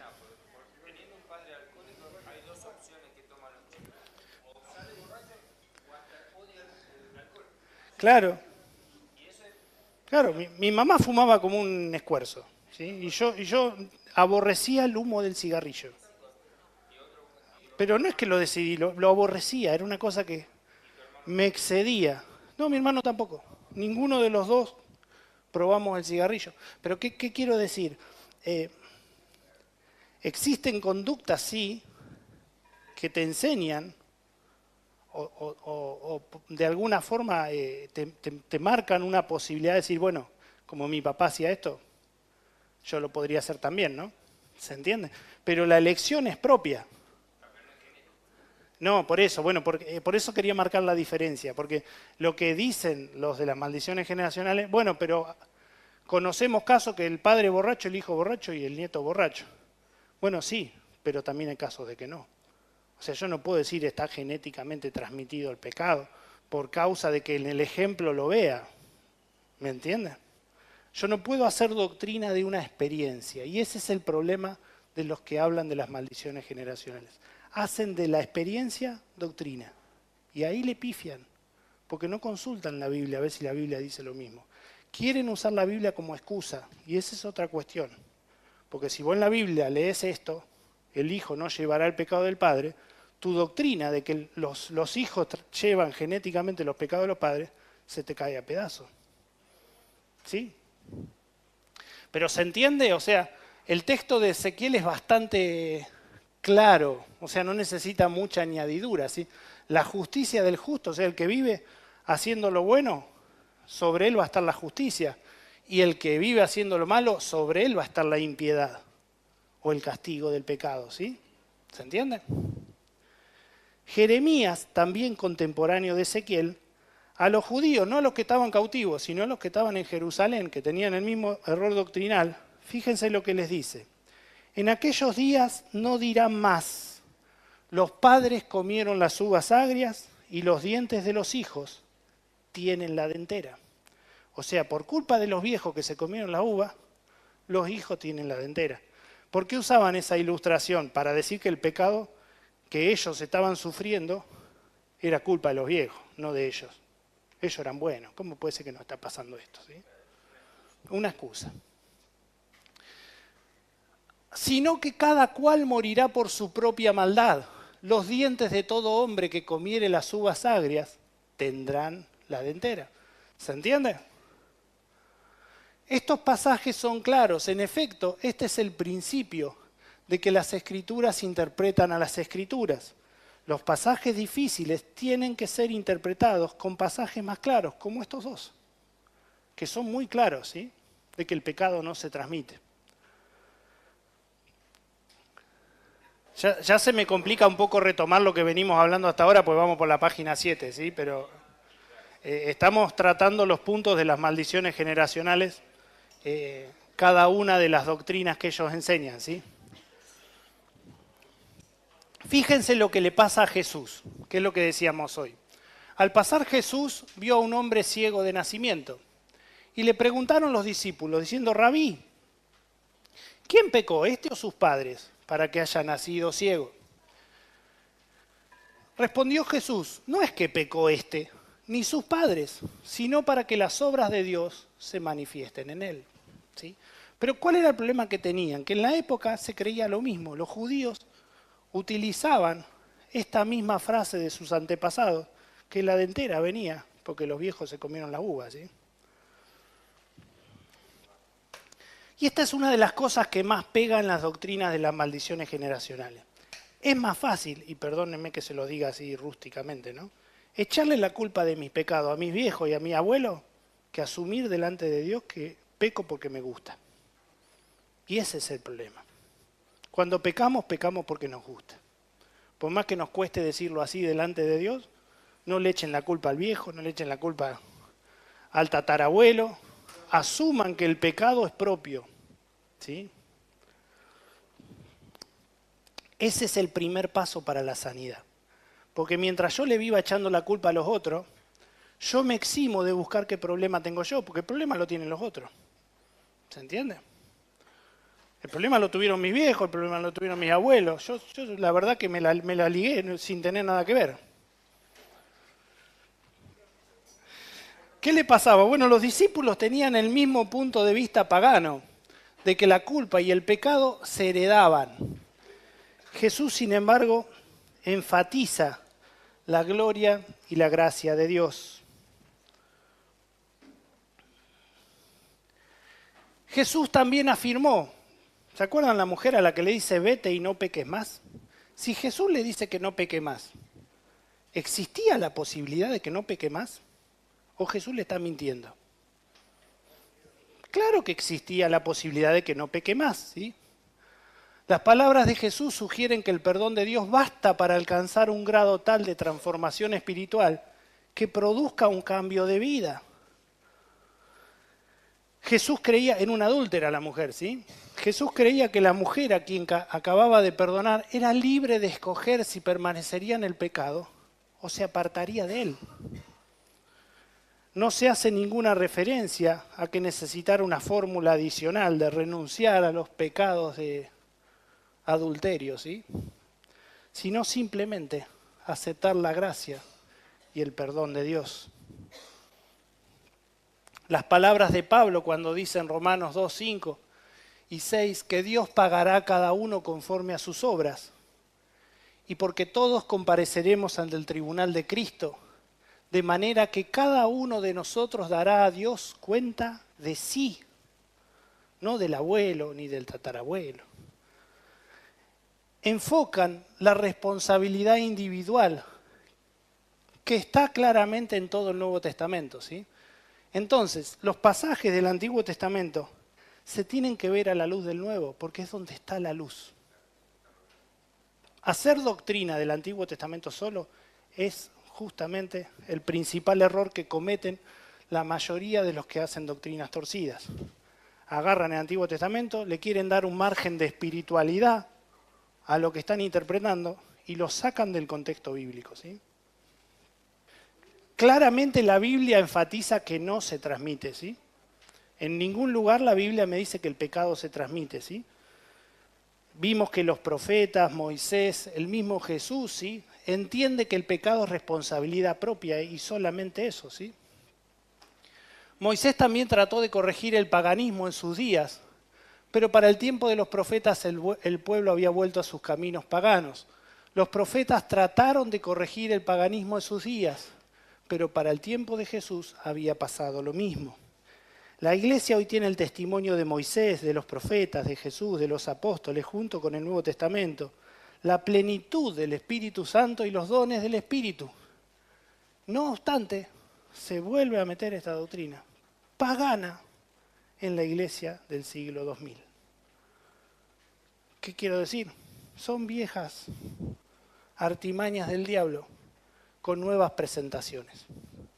¿Se entiende? Son viejas doctrinas con nuevas presentaciones, con nuevos moños, con nueva envoltura que la hacen más atractivo. Pero el mal proviene de lo mismo. Hay un deseo en la gente de no asumir la responsabilidad del pecado. Entonces cuando vienen y te venden la doctrina de las maldiciones generacionales, te dicen la culpa la tienen tus viejos, tu abuelo y tu tatarabuelo. Rápidamente abrazamos esa doctrina. ¿Por qué? Porque es fácil echarle la culpa al otro. Y eso viene pasando desde Adán hasta acá. ¿Por qué comiste la mujer? Rápidos somos para tirarle la culpa al otro, ¿se entiende? Y ese es en esencia el problema, el no asumir la responsabilidad de mi pecado y buscarle la vuelta, hacerla complicada, para justificar mi pecado delante de Dios.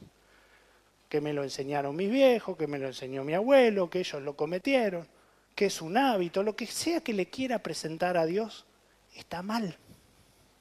Porque Dios me da la herramienta para dejar de pecar. Si yo escojo someterme otra vez al pecado, es por propia voluntad. ¿Se entiende? Y ese es el tema, el núcleo central, ¿sí? Vamos a ver un caso. Ezequiel 18. Vamos a ver ese caso porque es muy interesante. Estamos en la página 8, sí. Analizaremos este capítulo, dice en las notas, con especial detalle, debido a lo pertinente del tema, porque acá Dios establece de manera muy clara e imposible de malentender lo que piensa sobre el pecado y cómo esto se relaciona con los padres y los hijos, o sea, si realmente se transmite el pecado. Agarren Ezequiel 18, si quieren abrir la Biblia, si no lo vamos leyendo de acá, pero vamos a leer todo el texto de Ezequiel 18 para entender qué está pasando y cómo lo plantea el profeta, ¿sí? La creencia popular que había era las uvas agrias, ¿sí? O sea, la culpa del pecado la tiene mi viejo, o los abuelos, los tatarabuelos. Y Dios le habla al profeta Ezequiel y dice, vino a mí palabra de Jehová diciendo, ¿qué pensáis vosotros los que usáis este refrán sobre la tierra de Israel? Qué interesante la pregunta de Dios, ¿no? ¿Qué piensan ustedes? ¿Qué tienen en la cabeza? ¿Qué cosas están pensando? ¿Cómo aceptan esta doctrina, no? ¿Qué dice? Los padres comieron las uvas agrias y los dientes de los hijos tienen la dentera. El resumen de la doctrina era ese, ¿sí? Mi pecado es culpa de mi viejo. Vivo yo, dice Jehová, el Señor, que nunca más tendréis por qué usar este refrán en Israel. He aquí que todas las almas son mías. Todas las almas son mías. Como el alma del Padre, así el alma del Hijo es mía. El alma que pecare, esa morirá. ¿Qué dice Dios? No existe esto. Esto no es verdad. El pecado no se transmite. El que peca, el alma que peca, esa va a morir. Si peca el Padre, voy contra el Padre. Si peca el Hijo, voy contra el Hijo. ¿Se entiende resumidamente lo que Dios está diciendo? Fíjense cómo sigue.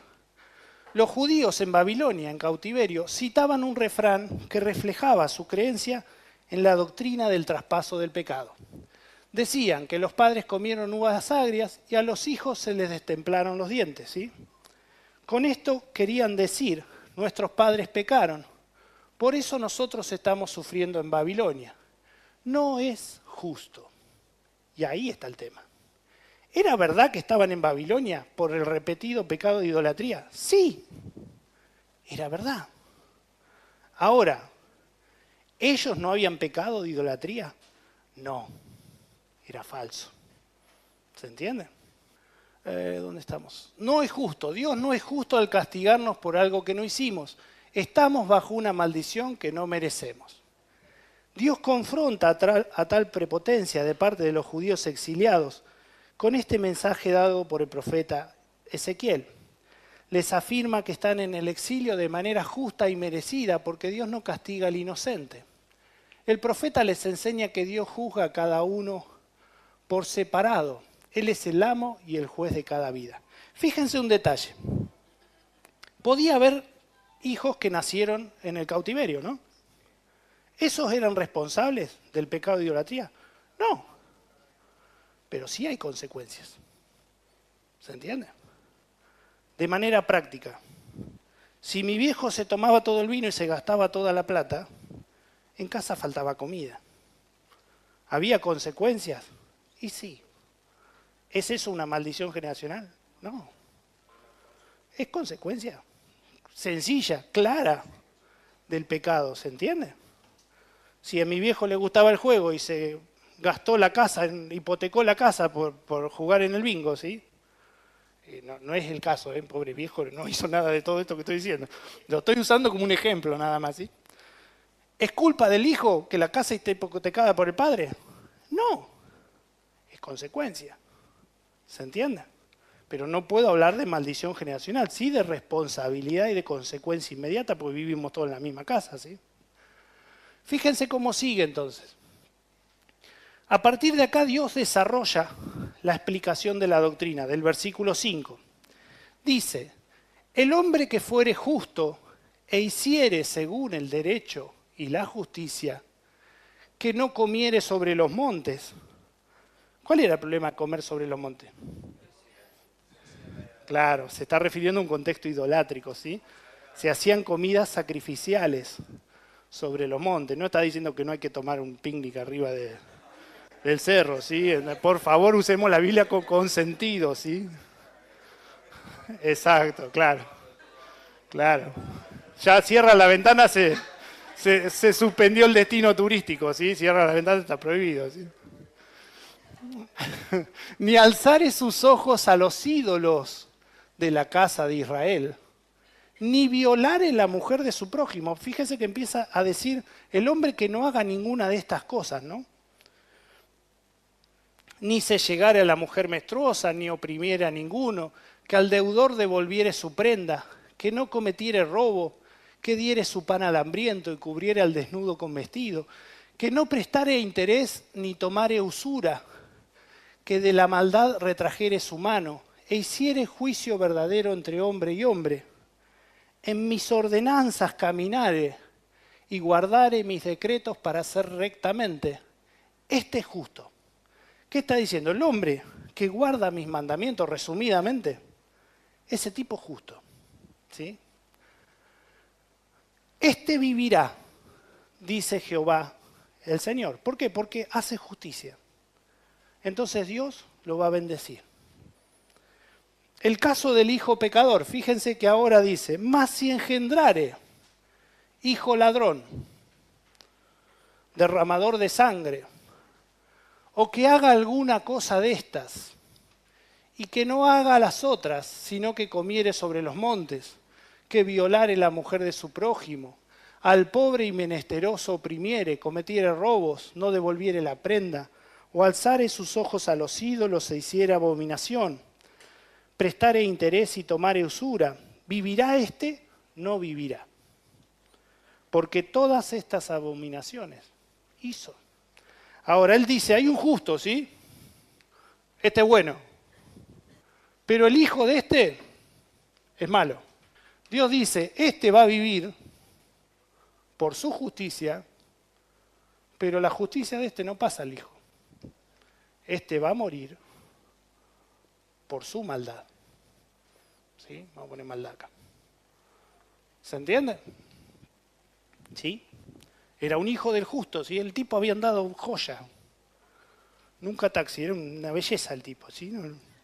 Sin embargo, el hijo le salió torcido, ¿sí?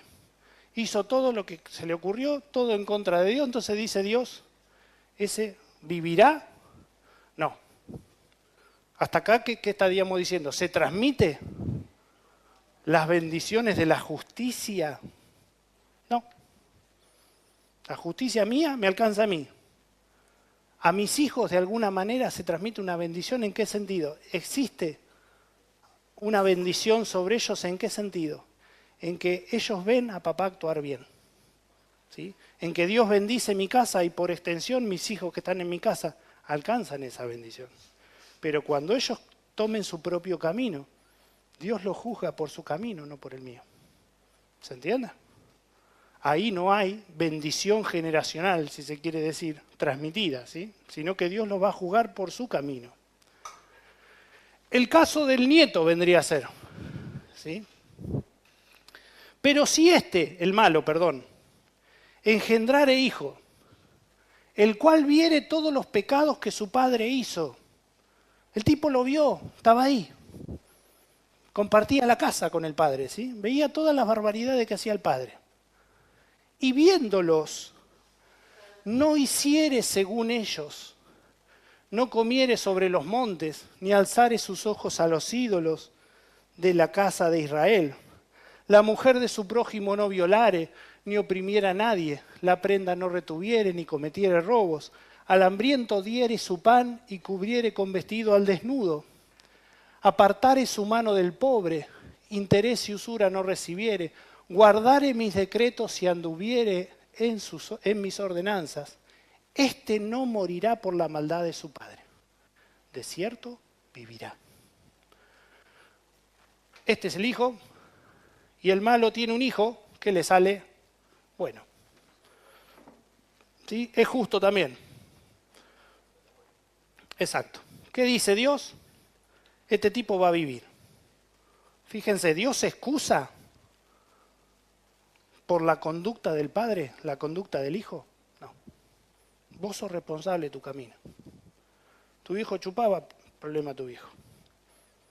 A vos te voy a juzgar por tu camino. ¿Se entiende? Entonces, no existe bendición en el primer caso y en el segundo caso no existe maldición. El malo no le transmite su pecado al hijo, sino que Dios dice, como el hijo hace estas cosas, no va a morir, de cierto vivirá. ¿Se entiende? Aquí aparece la idea central del pasaje. Dios se pregunta, su padre, por cuanto hizo agravio, despojó violentamente al hermano e hizo en medio de su pueblo lo que no es bueno. He aquí que él morirá por su maldad. Y si dijeres, ¿por qué el hijo no llevará el pecado de su padre? Fíjense que Dios está refutando la doctrina de los judíos.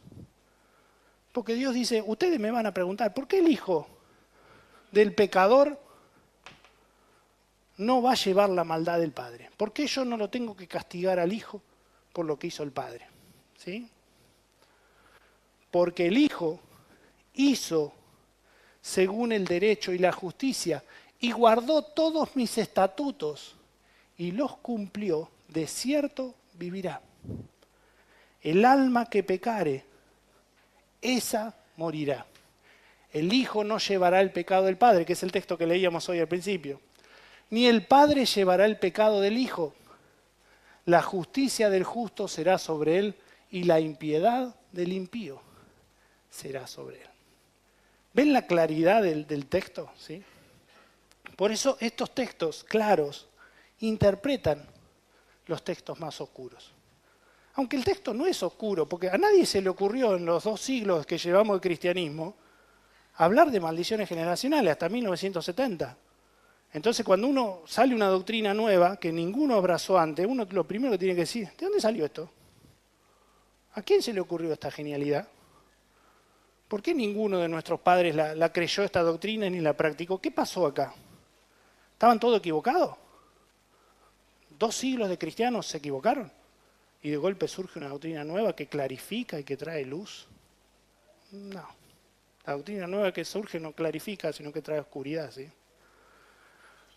Es maravilloso ver, dice las notas, cómo la misma palabra de Dios condena esta doctrina y enseña cómo piensa y actúa Dios frente al pecado. aún como lo ejemplifica. Aquí entonces se nos muestra un Padre justo, resumiendo, y cómo la justicia del Padre no se transmite al Hijo pecador. Como este hombre pecador tiene un hijo justo, nieto del primero, y cómo el pecado del Padre pecador no se transmite al Hijo, sino que Dios enseña que castiga al alma que peca o desobedece y justifica al alma que actúa con justicia o que obedece.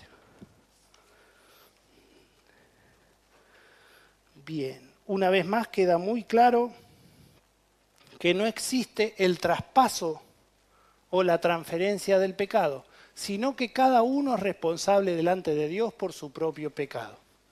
Habiendo dejado esto en claro, que no existe transmisión de pecados según la Biblia, lo siguiente que vamos a ver después del receso es iniquidad y espíritus familiares. ¿Sí? ¿Hacemos un break?